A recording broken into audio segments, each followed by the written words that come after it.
Hello from the Finance Council and welcome to our 2020 Annual Christmas Appeal. We ask you, what could be more 2020 than a video Christmas appeal? 2020, the year of the pandemic, social distancing, wearing masks, and Zoom.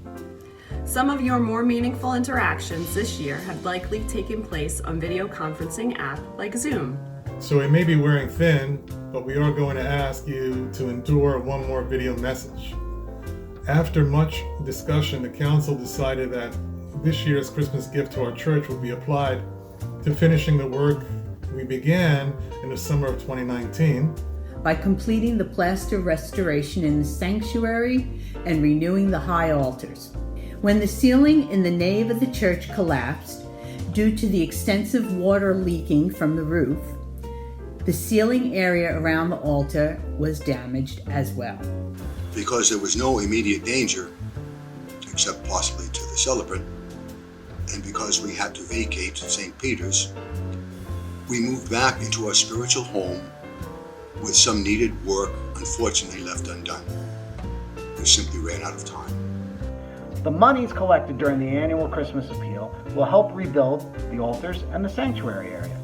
Our goal for the 2020 Annual Christmas Appeal is to raise $50,000 towards these needed repairs.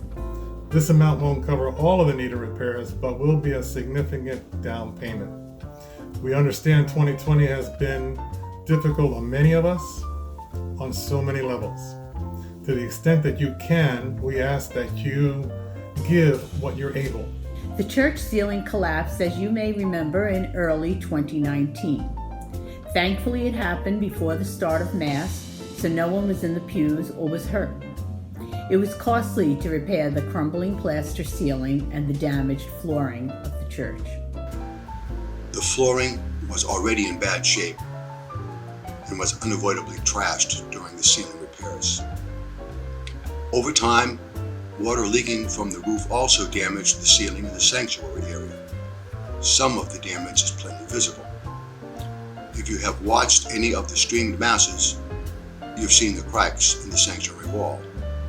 These niches currently holding the long, spindly candlesticks can no longer support the beautiful statues of saints that were once housed there, and the side altars are sloping forward. Monies from the 2020 Christmas Appeal will go towards addressing the issues caused by water damage in the altar area, including 2 side altars and extending to the outside brick wall. This year's gift will focus on the integrity of the church structure and the aesthetic appearance of the high altars that bring so much beauty into our church. Again, our goal for the annual Christmas appeal is $50,000. This goal can be reached if every household could make a sacrificial gift of $175. Of course, larger contributions are more than welcome. The suggested per household amount is neither a ceiling nor a floor. It seems obvious that when we all return to our spiritual home for good, without the threat of lockdowns and quarantines, we need it to be structurally sound as well as beautiful. Picture perfect, in other words. Your help is necessary improving, shoring up, and beautifying the building that houses OLC. Zoom and live stream are one thing, but being together in a safe, secure, and appealing space to worship the Lord is the real deal. Your consideration is greatly appreciated by Father Brian, The Finance Council, your fellow parishioners, and the many generations of future worshipers at OLC. Merry Christmas and Happy New Year. Thank you very much.